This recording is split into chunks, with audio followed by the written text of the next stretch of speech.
स्थानीय मान place value क्या होता है, वास्तविक मान फेस वैल्यू क्या होता है। संख्या 4386 में 3 के स्थानीय मान और 8 के जातीय मान का योग कितना होगा। या संख्या 6482 में 8 के प्लेस वैल्यू स्थानीय मान वास्तविक मान रियल वैल्यू का गुणनफल कितना होगा। इसी प्रकार के और प्रश्न जो कंपटीशन परीक्षा में पूछे जाते हैं या आप नवोदय परीक्षा फेस करने जा रहे हैं उसको क्रैक करना चाहते हैं तो आज के इस वीडियो को आपके लिए विशेष बनाया है मैंने।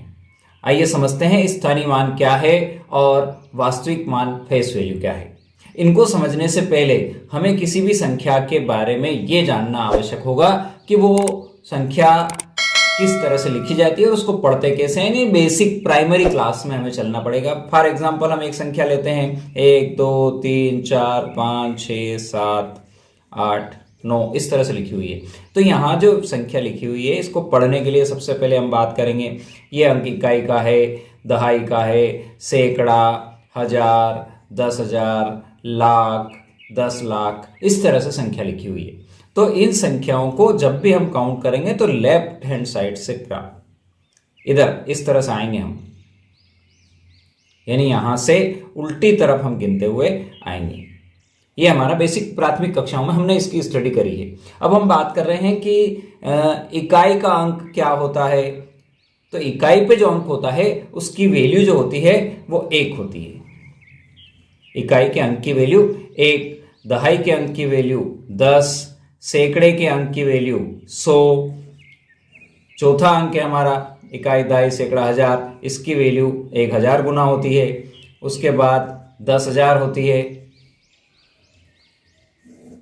ठीक है। अब यदि हम बात करें कि कोई भी अंक जो है स्थानीय मान और वास्तविक मान की बात करें, फेस वैल्यू, फेस का मतलब हम कह सकते हैं चेहरा जो दिख रहा है वही उसकी वैल्यू होती है। जो चेहरा है उसका यानी जो दिख रहा है, जैसे 7 तो 7 की फेस वैल्यू 7 है, 8 तो 8 की फेस वैल्यू कहीं पे बैठा हो, यदि फेस वैल्यू बताना हो तो वो उसका मान उतना ही होगा। ये उसके वास्तविक मान कहलाता है। इसको हम अंकित मान भी कह सकते हैं या इसको हम जातीय मान भी कह सकते हैं। ठीक है। अब बात कर रहे हैं स्थानीय मान। स्थानीय मान जब निकालना हो तो ये हर एक अंक का अलग अलग हो सकता है, शून्य को छोड़कर। शून्य एक ऐसा अंक है जिसका वास्तविक मान कहें हम या स्थानीय मान कहें, सब 0 ही होता है। शून्य एक ऐसा अंक है जिसका वास्तविक मान और स्थानीय मान 0 ही होता है। अब हम स्थानीय मान निकालने की शॉर्ट ट्रिक की बात करें या कि इसको कैसे समझें, तो स्थानीय मान जब भी हम निकालना हो तो हम क्या करेंगे, यदि सूत्र से समझने की बात करें तो हम कह सकते हैं स्थानीय मान निकालना हो तो यहां पर लिखेंगे हम उसकी फेस वैल्यू यानी वास्तविक मान इनटू वो किस स्थान पर बैठा हुआ है, उसका स्थान कौन सा है, उस स्थान का ये जो अंक हमने लिखे, पहला स्थान, दूसरा स्थान, तीसरा स्थान, चौथा स्थान, तो इस तरह से इनटू करने से पहले स्थान का जो वैल्यू है 1 है, दूसरे की 10 है, तीसरे की 100 है, चौथे की 1000 है, इस तरह से। यदि और अच्छी हम बिल्कुल शॉर्टकट करना चाहते हैं क्योंकि कंपटीशन परीक्षा में हमें कम समय में हल करना होता है, तो इसका सीधा सा तरीका है कि आपको सबसे पहले उसका वास्तविक मान लिख दें। क्या निकाल रहे हैं हम, स्थानीय मान निकाल रहे हैं, तो वास्तविक मान लिख दें और उसके पीछे कितने अंक हैं, उसके राइट हैंड साइड पर दाहिनी ओर कितने अंक हैं उतने शून्य लगा दें।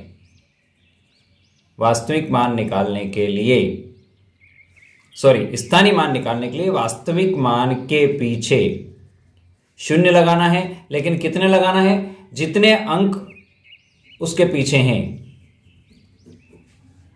एक एग्जांपल समझते हैं 3 4 5 6। इस 3 4 5 6 में यदि हमसे पूछा जाए कि 6 का वास्तविक मान बताओ तो 6 होगा, 5 का 5 होगा, 4 का 4 होगा और 3 का 3 होगा। ये फेस वैल्यू हो गई, उसकी अंकित मान हो गया, जाति मान हो गया। अब बात करते हैं हम कि इसका स्थानीय मान निकालना है। किसका निकालना है? तो हम यहां से शुरू करते हैं कि सबसे पहले हम निकाल रहे हैं 3 का। तो क्या कहा हमने कि वास्तविक मान कितना है? तो 3 है। निकाल क्या रहे हैं? स्थानीय मान, यानी प्लेस वैल्यू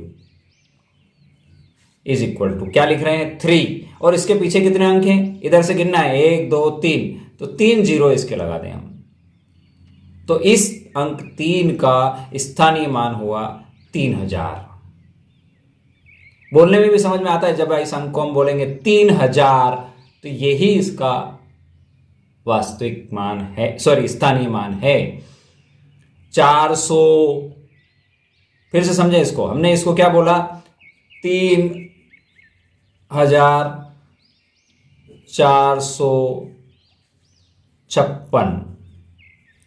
तो ये 3000, ये हजार बोला ना, ये इसका स्थानीय मान हुआ। 400, तो ये 4 कहां से आया? देखो इसको कैसे लिखेंगे हम। 4 लिखा, कितने अंक के पीछे? 2 2 जीरो लगाती तो ये 400 हो गया। 5 का स्थानीय मान निकाल रहे हैं तो 5 लिखा और उसके पीछे कितना अंक है? 1, तो 1 जीरो लगा दिया। 6 का निकालना है स्थानीय मान, तो 6 लिखा और इसके पीछे कोई भी अंक नहीं है, तो 6 ही इसका क्या होगा? स्थानीय मान होगा। फिर समझे, स्थानीय मान, स्थान के पीछे जो अंक आया उसके पीछे कितने अंक है उतने शून्य लगा दें, ये आपका स्थानीय मान हो जाएगा। वास्तविक मान तो जो दिख रहा है वही उसका स्थानीय मान, वास्तविक मान होगा। जो फेस वैल्यू है उसकी जो है वो ही रहेगी।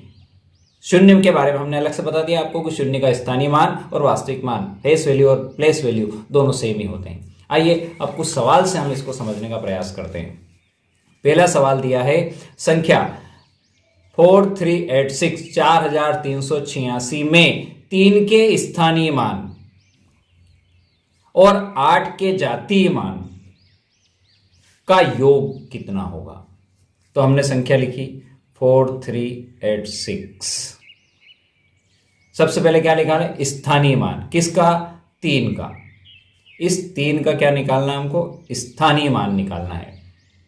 तो ये सबसे पहले स्थानीय मान निकालना है, तो क्या करें? इस 3 को लिख दें और इसके पीछे कितने अंक हैं? 2 अंक हैं, ये लिख दिया। तो इसका स्थानीय मान तो कितना हो गया? स्थानीय मान हो गया आपका 300। 8 का जातीय मान, तो 8 का जो जातीय मान है वो 8 ही होगा। वास्तविक मान फेस वैल्यू है तो ठीक है, तो दोनों चीज निकल गई। अब कहा है योग कितना होगा, तो यहां 8 लिख के अपन इसको क्या कर दें? 8 कर दें, तो 308 इसका क्या हो जाएगा? आंसर आ जाएगा। अगला क्वेश्चन देखें। संख्या 6482 6482 में 8 के स्थानीय मान और वास्तविक मान का गुणनफल कितना होगा? 8 का स्थानीय मान और 8 ही का वास्तविक मान, गुणनफल कितना होगा? तो संख्या देखते हैं हम 6482। सबसे पहले निकालते हैं हम इसका वास्तविक मान। तो वास्तविक मान कितना है इसका? वास्तविक मान तो 8 ही होगा। अब क्या निकालें? स्थानीय मान निकाल लें इसका। तो ये 8 लिखा और पीछे कितना अंक है? 1 अंक है, तो 1 जीरो लगा दें। तो ये हो गया आपका स्थानीय मान 80। दोनों का गुणनफल निकालना है, तो 80 में 8 का गुणा कर दें, तो ये हो गया 640। आपका आंसर हो गया। एक क्वेश्चन से और समझ लें। संख्या 3035 में 3 के स्थानीय मानों का योग कितना होगा? 3 के स्थानीय मानों का योग कितना होगा? तो यहां पर अब 3 2 जगह दिया है, देखिए 3035। इस 3 का स्थानीय मान निकालते हैं हम। स्थानीय मान तो 3 लिखा और पीछे 1 2 3 अंक है, तो 3 जीरो लगा दें। इस 3 का निकालें स्थानीय मान, तो ये 3 और पीछे एक ही अंक है। और फिर क्या पूछा, दोनों के स्थानीय मान निकल गए, इनका योग कितना होगा, तो ये लिख दिया हमने 3000 और ये लिख दिया 30, दोनों को जोड़ दिया, तो ये हमारा क्या हो गया, आंसर हो गया। विद्यार्थी मित्रों, इसी प्रकार का और किसी टॉपिक पर यदि आप वीडियो चाहते हैं तो कमेंट बॉक्स में जरूर कमेंट करें। मैं हूं बलवंत भंडारी और आप हैं मेरे चैनल गुरु एंड देव पर। वीडियो पसंद आए तो लाइक करें, शेयर करें और अपने साथियों को जरूर बताएं। अंत तक वीडियो आपने देखा उसके लिए बहुत बहुत धन्यवाद। ओके, जय जिनेंद्र।